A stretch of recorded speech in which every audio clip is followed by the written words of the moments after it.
sekarang kita akan mempelajari stoikiometri, konsep mol dalam kimia. Oke, sebelum masuk ke materinya, mengapa kita itu harus tahu mol? Kenapa harus ada mol? Tahu? Karena atom atau molekul itu memiliki ukuran yang sangat kecil, sehingga jumlahnya itu dalam suatu zat itu sangat banyak kan. Nah, contohnya ada air dalam satu gelas. Nah, itu mengandung berapa? Miliaran bahkan triliunan molekul air. Nah, kalau kita untuk menghitung satu-satu itu kan sangat susah dan sangat mustahil. Oleh karena itu, ilmuwan itu menggunakan mol sebagai satuan untuk menyatakan jumlah partikelnya. Gitu. Oke, kita masuk ke materinya ya. Apa itu mol? Mol adalah satuan standar jumlah zat yang diakui dalam sistem internasional atau SI. Satu mol selalu mengandung tepat 6,02 kali 10 pangkat 23 partikel. Nilai tetapan ini secara luas dikenal sebagai bilangan Avogadro. Nah, satu mol itu sama dengan 6,02 kali 10 pangkat 23. Nah, itu sama saja dengan analogi satu lusin. Satu lusin sama dengan 12 buah. Nah, sama halnya dengan satu mol sama dengan 6,02 kali 10 pangkat 23. Nah, angka ini memang sangat besar karena ukuran atom sangat kecil. Jadi, agar lebih praktis, para ilmuwan menyepakati bahwa satu mol selalu berisi 6,02 kali 10 pangkat 23 partikel. Oke. Hubungan mol dan massa. Massa menjadi mol. Setelah mengetahui bahwa mol adalah satuan jumlah zat, muncul sebuah pertanyaan mendasar dalam perhitungan kimia. Nah, kalau kita hanya mengetahui massa suatu zat, bagaimana cara mengetahui jumlah molnya? Nah, untuk menjawab pertanyaan tersebut, digunakan juga hubungan matematis antara mol, massa zat, dan massa molekul relatif atau MR. Nah, rumusnya itu adalah N sama dengan M kecil dibagi MR. N itu jumlah mol yang mau kita ketahui. Terus massa zat itu gramnya, massa yang ingin kita ketahui molnya. MR itu massa molekul relatifnya, gitu. Rumus ini digunakan ketika massa suatu zatnya sudah diketahui. Oke, kita langsung masuk ke contoh soalnya saja ya. Oke. Berapa jumlah mol yang terdapat dalam 18 gram air atau H2O? Nah, di sini massa zatnya sudah diketahui sama dengan 18 gram. Habis itu H itu mempunyai AR-nya itu AR-nya itu sama dengan 1. Berarti ini hanya ada 2 dikali 1 sama dengan 2. Terus AR dari O itu sama dengan 16. O-nya tuh ada 1. Berarti 16 dikali 1 sama dengan 16 ditambah dengan 2 sama dengan 18. Oke. Masuk ke rumusnya tadi. Nah, diketahui 18 gramnya tuh masuk sini. 18 sama dengan M kecil ya tadi. Dibagi sama dengan MR-nya 18. 18 dibagi 18 sama dengan 1. Ada yang mau ditanyakan? Sudah mengerti? Oke. Nah, latihan mandiri. Kita ada yang maju ke depan atau mau ditunjuk? Risma, boleh Risma.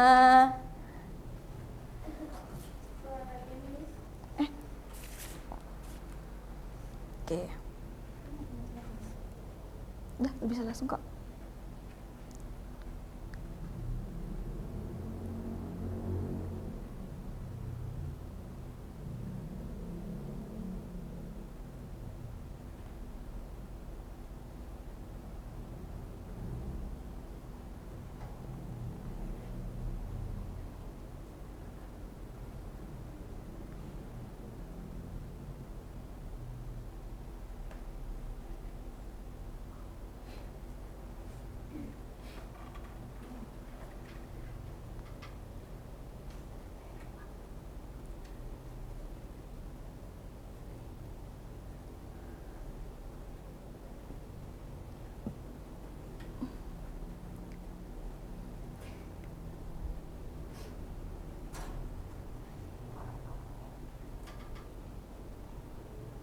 M kecil dibagi MR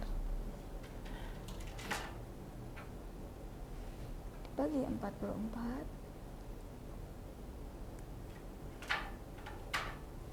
Oke, terima kasih Risma. Oke, kita koreksi bersama-sama. Hitunglah jumlah mol yang terdapat di dalam 44 gram karbon dioksida atau CO2. Nah, diketahui tadi massa zatnya atau M kecilnya sama dengan 44 gram. Betul? Betul. Terus kita mencari MR dari CO2. Nah, C itu AR-nya 12. C-nya ada 1. O sama dengan AR-nya itu 16. Karena O-nya ada 2, jadi 16 kali 2, 32. 32 ditambah dengan 12 sama dengan 44. Masuk ke rumusnya tadi, 44. Masukkan dengan MR-nya 44 juga. 44 dibagi 44 sama dengan 1 mol. Betul sekali. Oke, contoh soal lagi ya, satu lagi.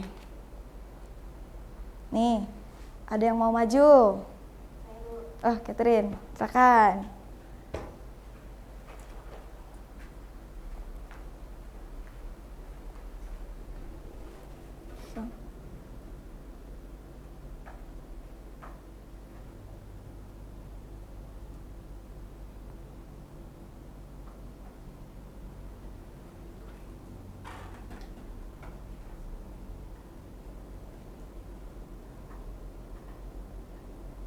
AR dari Na.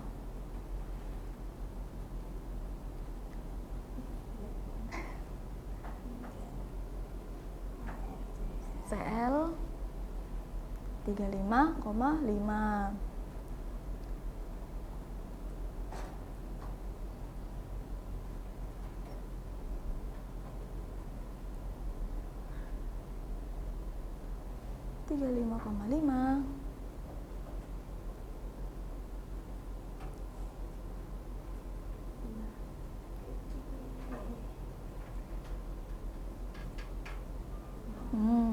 Masuk ke rumus.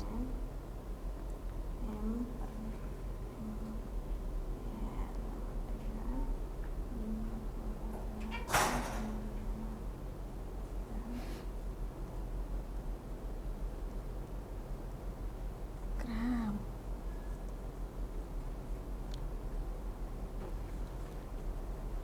Oke, terima kasih Catherine. Nah, ini ada studi kasus laboratorium. Kita baca bersama-sama dulu ya. Dalam sebuah praktikum pembuatan larutan infus di laboratorium kimia sekolah, seorang siswa diminta menimbang 58,5 gram garam dapur atau NaCl untuk dilarutkan ke dalam aquades. Jika diketahui massa atom relatifnya itu Na-nya 23 dan Cl-nya itu 35,5, berapakah jumlah mol garam dapur yang ditimbang oleh siswa tersebut? Nah, diketahuinya tadi massa zatnya itu 58 gram. Betul. AR-nya ada Na-nya 23 dan ArCl-nya 35,5. MR-nya berarti 58,5 gram per mol. Masuk ke rumusnya tadi. M kecilnya 58,5 gram dibagi dengan 58,5 gram per mol. Gramnya dicoret. 55,5 dibagi 58,5 sama dengan 1. Oke. Bisa dimengerti ya? Sangat mudah bukan? Oke, sekarang kita sudah mengetahui cara menghitung mol. Kita masuk ke penerapan konsep mol, aplikasi nyata perhitungan stoikiometri dalam industri obat, pupuk, makanan, dan laboratorium. Nah, yang pertama itu ada di penerapan industri obat dan pupuk. Industri obat ini yang menggunakan ya pasti farmasi. Dalam pembuatan obat, jumlah zat aktif harus dihitung dengan tepat agar dosis yang diberikan aman dan efektif bagi pasien. Konsep mol membantu apoteker dan ilmuwan menentukan jumlah zat yang tepat dalam proses produksi skala besar. Nah, konsep mol itu sangat membantu apoteker dan ilmuwan dalam menentukan jumlah zat yang ingin ditentukan. Begitu.